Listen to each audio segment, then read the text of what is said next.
नमस्कार, मेरा नाम है अमिताभ और दृष्टि आईएएस की इन-डेप्थ श्रृंखला में एक बार फिर से आपका स्वागत है। नागरिकता। जी हाँ, हम बात आज नागरिकता की करेंगे, जिसका वर्णन भारतीय संविधान के अनुच्छेद 5 से 11 तक में वर्णन है। नागरिकता जहाँ एक देश के नागरिक को पहचान देती है, अधिकार देती है, वहीं उसको ऐसे कर्तव्य भी देती है जिसके माध्यम से किसी भी देश की एकता और बंधुत्व को सुरक्षित रखा जाता है। साथ ही उसकी साझा भविष्य की जिम्मेदारियों को भी निभाते हुए एक कैसे राष्ट्र को समृद्धि की दिशा में ले जाएगा, यह भी नागरिकता तय करती है। भारत जब विभाजन हुआ, आजादी के बाद पाकिस्तान और भारत दो राष्ट्रों का उदय हुआ। ऐसे में नागरिकता की समस्या उसके बाद से ही देखी जाती है। हाल ही में भारत के एक विशेष राज्य के नागरिकता की चर्चा विवादों में बनी हुई थी। अब सुप्रीम कोर्ट में उसकी सुनवाई चल रही है, तो आज इसी संदर्भ को लेकर हम आपके सामने उपस्थित हैं। तो आइए देखते हैं क्या है आज का संदर्भ। जैसा कि आप देख सकते हैं कि क्या सुप्रीम कोर्ट निकालेगा नागरिकता का हल, इस शीर्षक के अंतर्गत हम किन बिंदुओं के अंतर्गत आज की इस खबर को कवर करेंगे। सबसे पहले उन बिंदुओं को देख लेते हैं। तो खबर क्या है उस पर देखेंगे, फिर चर्चा में ये क्यों है इसको देखेंगे, इसकी पृष्ठभूमि को जानेंगे कि आखिर क्यों इस पर चर्चा हो रही। पृष्ठभूमि के बाद धारा 6A क्या है उसको समझेंगे, और फिर इसको लेके क्या विवाद है उन विवादों को समझेंगे। फिर कुछ संवैधानिक प्रश्न हैं जो सुप्रीम कोर्ट के सामने भी रहेंगे, जिस पर सुप्रीम कोर्ट विचार करेगी, उस पर अपना निर्णय देगी। जो प्रश्न लेकर सुप्रीम कोर्ट में लोग गए हैं उस पर विचार करेंगे। फिर संवैधानिक पीठ क्या होती है उसको समझेंगे, और अंत में हमारी परिपाटी अभ्यास प्रश्न की होती है। साथ साथ बता दें कि सामान्य अध्ययन प्रश्न पत्र 2 के शासन व्यवस्था खंड से यह संदर्भ संबंधित है। खबर इंडियन एक्सप्रेस की है। Who is a citizen who is an illegal immigrant questions before SC in Assam citizenship act case.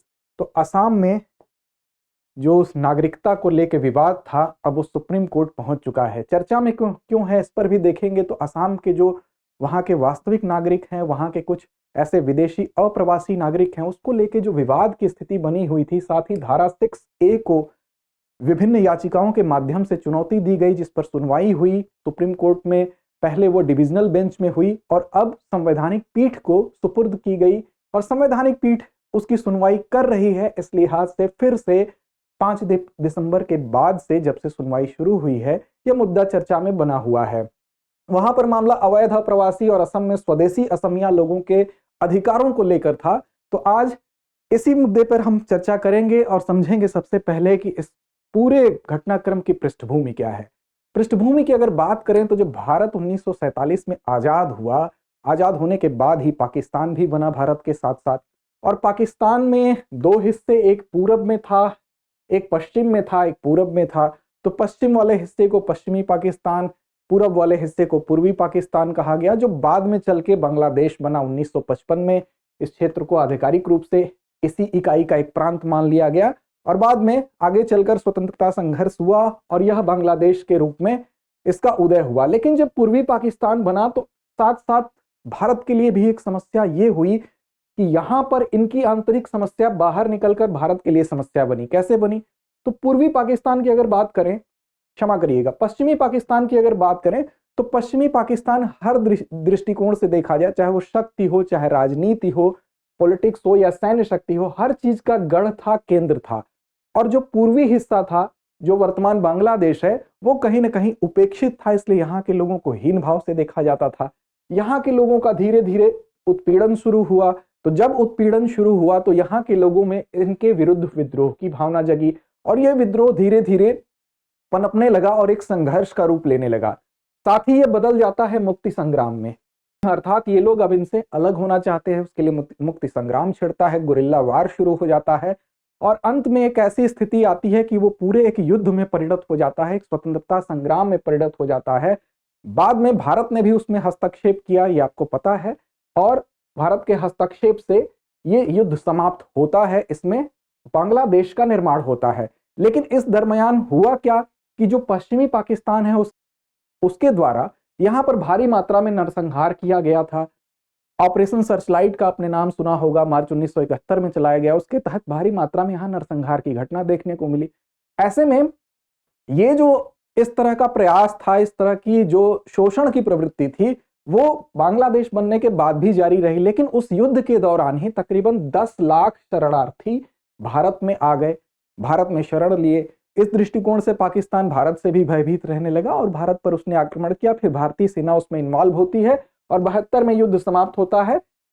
इस तरह से जो मेन मुद्दा यह है कि सबसे अधिक जो प्रवासन हुआ, अर्थात इस पूर्वी हिस्से से, बांग्लादेश जिसको अब हम कहते हैं, वहां से जो सबसे अधिक प्रवासन हुआ वो भारत के किस राज्य में हुआ? तो असम राज्य में हुआ। इससे सर्वाधिक प्रभावित होने वाला राज्य असम था। अब ऐसे में जब यहां से लाखों लाखों की तादाद में लोग आए युद्ध के दौरान, तो तकरीबन 10 लाख आए। हालांकि उस समय कुछ लौट भी गए, लेकिन बाद में भी यह सिलसिला जारी रहा। ऐसे में असम के ऊपर आप देखेंगे कि जब भारी मात्रा में जनसंख्या यहां पर आएगी तो वहां के संसाधनों पर दबाव पड़ेगा, और संसाधनों पर दबाव पड़ने का परिणाम, चाहे वो उनके सांस्कृतिक रूप से देखा जाए, आर्थिक रूप से देखा जाए, हर दृष्टिकोण से प्रभावित होंगे। भाषाई दृष्टिकोण से देखा जाए, राजनीतिक दृष्टिकोण से देखा जाए, इन सारे क्षेत्रों में एक असुरक्षा का भाव असमिया लोगों में, असम राज्य के लोगों में पनपने लगा। इसका परिणाम क्या हुआ? इसका परिणाम यह हुआ कि जो मूल असम था, अर्थात असम में रहने वाले जो मूल लोग थे, जो यहाँ पर कई सौ वर्षों से यहाँ के मूल निवासी थे, वो उनकी संख्या सीमित होने लगी और बाहर से आकर रहने वाले अप्रवासियों की संख्या बढ़ने लगी। तो अपने ही राज्य में अगर कोई अल्पसंख्यक हो जाए तो उसकी चिंता स्वाभाविक है। ऐसे में अब वहां पर असम में इस चीज के खिलाफ, इसके खिलाफ मुहिम छिड़ी, विद्रोह शुरू हुआ, इसका विरोध शुरू हुआ और वहां काफी मात्रा में प्रदर्शन होने लगा। धीरे धीरे 1979 से शुरू हुआ यह प्रदर्शन जब 1985 के आसपास पहुंचता है तो वो काफी हिंसक रूप ले लेता है। और ऐसे में वहां का एक स्टूडेंट यूनियन था, आसू, AASU, all Assam student union जिसका नाम था, इसकी उसमें बहुत सक्रिय भूमिका थी। अंत में 1985 में जाके राजीव गांधी जी की सरकार थी। उस समय इससे, इन प्रदर्शनकारियों से एक समझौता होता है और इनको ये कहा गया कि जो प्रदर्शन हुआ इनके माध्यम से, इन प्रदर्शनकारियों से एक समझौता करके एक निष्कर्ष पर पहुंचा गया। तब ये विरोध थोड़ा ठंडा पड़ता है और 15 अगस्त 1985 को ही एक समझौता होता है, जिस समझौते को असम समझौता, असम अकॉर्ड के नाम से जानते हैं। और उस पर हस्ताक्षर करने के बाद ही अस्तित्व में आती है धारा 6A। 6A को यहीं से शामिल किया जाता है। तो ये इसकी पृष्ठभूमि है। आगे समझते हैं अब ऐसे में कि 6A क्या है धारा।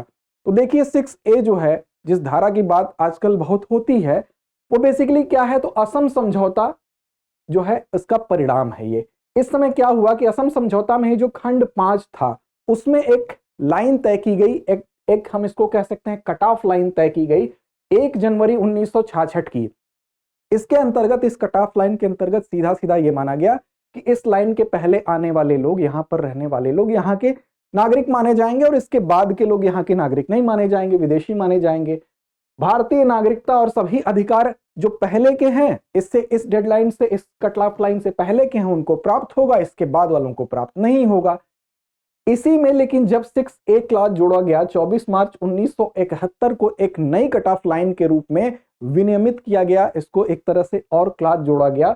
इसमें क्या हुआ कि जो इस लाइन के तहत अब यह माना गया कि 24 मार्च 1971 के बाद वाले लोग विदेशी हैं, अप्रवासी हैं, और इससे पहले के लोग जो है यहाँ के नागरिक माने जाएंगे। सारे अधिकार इनको मिलेंगे सिवाय एक अधिकार को छोड़ के, और वो है वोट देने का अधिकार।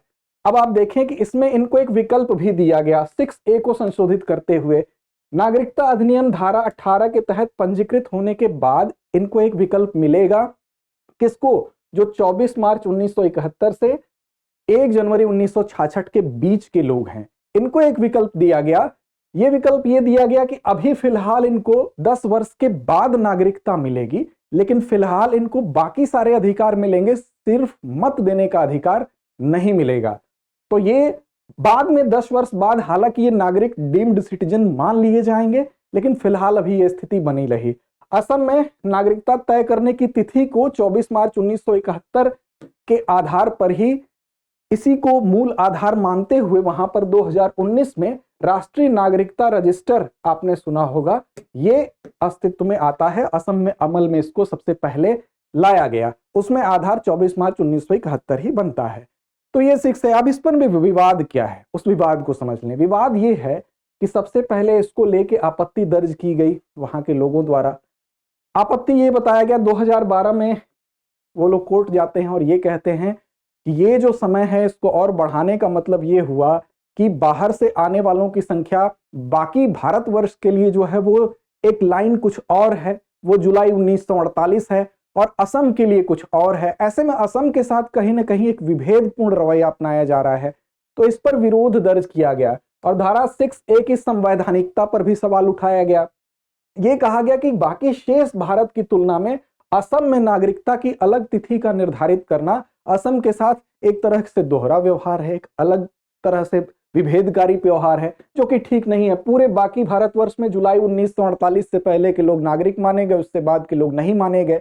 ऐसे में 48 से देखें डेडलाइन जो इनकी है, चाहे 66 वाली चाहे 71 वाली, वो दोनों लाइनें ऐसी हैं कि काफी बड़ा अंतराल है। ऐसे में असम में जो बाहर से लोग आए हैं उनकी बड़ी तादाद है जिनको नागरिक मान लिया जाएगा, तो असम के ऊपर उसके संसाधनों के ऊपर लोड ज्यादा बढ़ेगा। साथ ही मार्च 1971 की तिथि का विरोध दर्ज करते हुए याचिका दायर की गई 2012 में। फिर आप देखेंगे कि इसको भेदभावपूर्ण और मनमानीपूर्ण अवैध तो माना ही गया, साथ ही यहाँ के जो मूल निवासी थे वो कहते थे कि ये हमारे अधिकारों का भी हनन है। इस आधार पर भी वो नाराज थे। और राज्य के जनसंख्या पैटर्न, स्थानीय लोग ये कहे कि हम यहाँ के मूल होकर भी यहाँ पर अल्पसंख्यक हो गए और यहाँ के जनसंख्या पैटर्न में बदलाव है, इस आधार पर हम इसका विरोध करते हैं। 2012 में एक याचिका दायर की गई, बाद में उसमें सुनवाई भी हुई। क्या हुआ आगे वो देखते हैं। 2014 में फिर इस पर सुनवाई होती है सुप्रीम कोर्ट में। जस्टिस रंजन गोगोई और रोहिंटन जी इसकी सुनवाई करते हैं और सुनवाई के बाद क्या होता है कि 6A की संवैधानिकता पर कुछ प्रश्न खड़े होते हैं। ये सुनवाई चलती है और कुल मिला के अभी मामला जो सुप्रीम कोर्ट में गया है उसमें इनकी सुनवाई के बाद जो रिजल्ट निकला उसमें इनके द्वारा 13 प्रश्न एकत्र किए गए, जिसमें कई बातें हैं, जिसमें कि कुछ बातें ऐसी भी हैं जो संवैधानिकता के लिहाज से ठीक भी प्रतीत होती हैं। तो अब ये संविधान के पीठ के पास इसको हस्तांतरित किया गया, संवैधानिक पीठ के पास हस्तांतरित किया गया।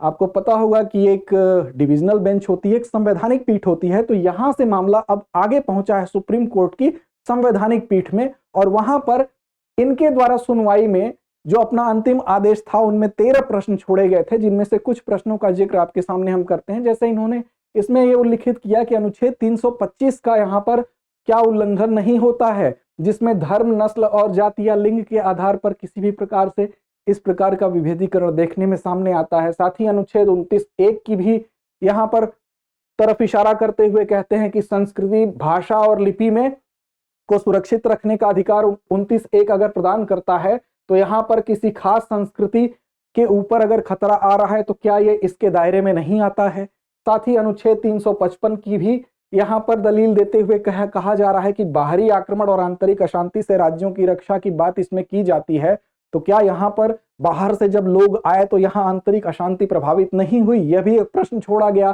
साथ ही अनुच्छेद 14 के आधार पर भी दलील दी जाती है जो कहता है विधि के समक्ष समता, अर्थात अलग अलग असम के सीमावर्ती बाकी राज्यों के साथ दूसरा व्यवहार, असम के साथ दूसरा व्यवहार।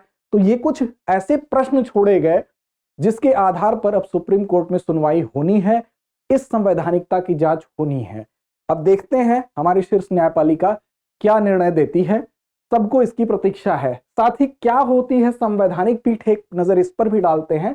तो आपको पता है कि सर्वोच्च न्यायालय में एक डिविजनल बेंच होता है, एक संवैधानिक पीठ होता है। संवैधानिक पीठ का गठन तब होता है जब कुछ मामला विशेष हो, इसका नियमित गठन नहीं होता है, विशेष परिस्थितियों में इसका गठन किया जाता है।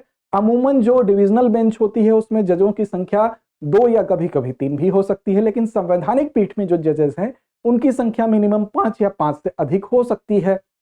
साथ ही नियमित तौर पर गठन नहीं होता है, और कब कब होता है तो अनुच्छेद 145(3) के अंतर्गत ये प्रावधान है कि संविधान की अगर व्याख्या की आवश्यकता पड़ेगी तो संवैधानिक पीठ गठित हो सकता है। अनुच्छेद 143 के अंतर्गत भी इसका गठित हो सकता है, जब सर्वोच्च न्यायालय से सलाह मांगा जाएगा राष्ट्रपति के द्वारा, तो वहां पर इसके तहत हो सकता है। 2 या 3 से अधिक जजों की पीठ अगर किसी कानून पर निर्णय देते समय एक ही बिंदु पर अलग अलग निर्णय देते हैं, तो ऐसी स्थिति में भी संवैधानिक पीठ की स्थापना की जा सकती है जब उनके निर्णयों में विरोधाभास दिखता है। तो ये कुछ आधार हैं जब संवैधानिक पीठ का गठन होता है। इस मामले में भी संवैधानिक पीठ के पास फिलहाल मामला सुनवाई के अंतर्गत चल रहा है। देखिए क्या होता है परिणाम। आगे हमारी परिपाटी अभ्यास प्रश्न की होती है। तो आज का अभ्यास प्रश्न आपके सामने है, नागरिकता संशोधन अधिनियम कब पारित हुआ? ध्यान से इसका जवाब देंगे आप। 12 दिसंबर 2019, 10 जनवरी 2020, 11 दिसंबर 2019 या 12 जनवरी 2020। उम्मीद है संदर्भ से आप लाभान्वित होंगे। लड़ते रहें, अपने लक्ष्य की ओर बढ़ते रहें। धन्यवाद।